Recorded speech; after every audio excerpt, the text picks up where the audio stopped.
Sinabang kembali mengalami kerusakan. Kerusakan yang terjadi di KMP Aceh Hebat 1 sebelumnya juga terjadi saat di Pelabuhan Sinabang, Kabupaten Sebelu.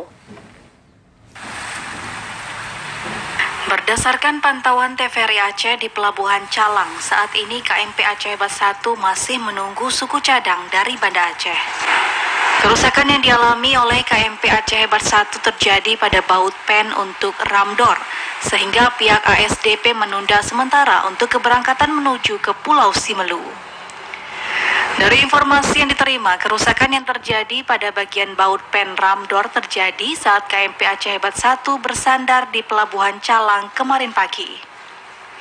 Selanjutnya, pihak mekanik dari ASDP selaku operator KMP Aceh Hebat 1 melakukan perbaikan sebelum kembali berlayar menuju ke Pulau Sinabang.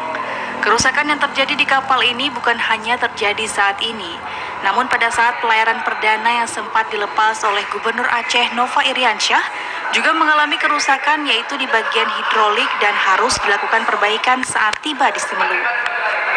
Akibat kerusakan KMP Aceh Hebat, puluhan penumpang dan kendaraan yang hendak ke Simelu terpaksa harus beralih ke pelabuhan Labuan Haji.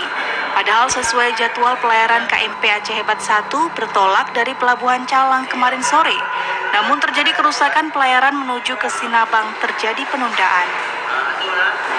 Terkait kerusakan KMP Aceh Hebat 1, hingga pukul siang tadi, TVRI belum bisa mengonfirmasi apakah pihak ASDP perihal kapan keberangkatan ke Pulau Simelu.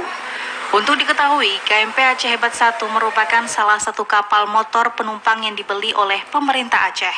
Kapal Aceh Hebat 1 dibangun oleh PT Multi Ocean Shipyard. Dari Aceh Jaya, tim liputan TVRI melaporkan.